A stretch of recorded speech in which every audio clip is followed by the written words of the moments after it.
இன்னைக்கு பலகார சந்தைக்கு போயிருந்தோம் ஏதாச்சும் பொருள் வாங்கலாம் அப்படின்னு சொல்லிட்டு. அங்கே பார்த்தீங்கன்னா அங்கே ஒரு கடையில் இருந்த ஒரு பயங்கரமான ப்ராடக்ட் பார்த்தோங்க. இது பார்த்தீங்கன்னா ஒரு பயங்கரமான மான்ஸ்டர். இதுதான் மேக் ப்ரோங்க. ஸோ இதை பற்றி தெரியாதவங்க இருக்கவே மாட்டாங்க. ஆப்பிள் ப்ராடக்ட்ஸே ஒன் ஆஃப் த பீஸ்ட்னா அது இதுதான்.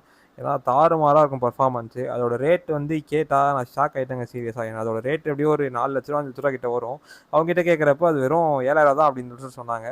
ஓகே, பார்க்க சூப்பராக இருந்துச்சு, கண்டிஷனுமே நல்லா தான் இருந்துச்சு. ஆனால் ஓடுமான்னு கேட்குறப்போ தெரில அப்படின்னு தான் சொன்னாங்க. சரிண்ணே அப்படின்னு சொல்லிட்டு சுற்றி முற்றி பார்த்துட்டு இருக்கப்போ பயங்கர ஆசையாக இருந்துச்சு அதை வாங்கிட்டு போகணும் அப்படின்னு சொல்லிட்டு. ஒரு வெயிட்டுமே வந்துட்டு கிட்டத்தட்ட ஒரு 7-8 கிலோ அதுக்கு மேலே தாங்க இருக்கும் கண்டிப்பாக. அதை வந்துட்டு வாங்கலாமா அப்படின்னு சொல்லிட்டு ரொம்ப நேரம் யோசிச்சுட்டு இருந்தோம். நான் 7,000 நம்மக்கிட்ட பட்ஜெட் இல்லாதனால நம்ம அப்படியே பார்த்துட்டு வந்தாச்சு.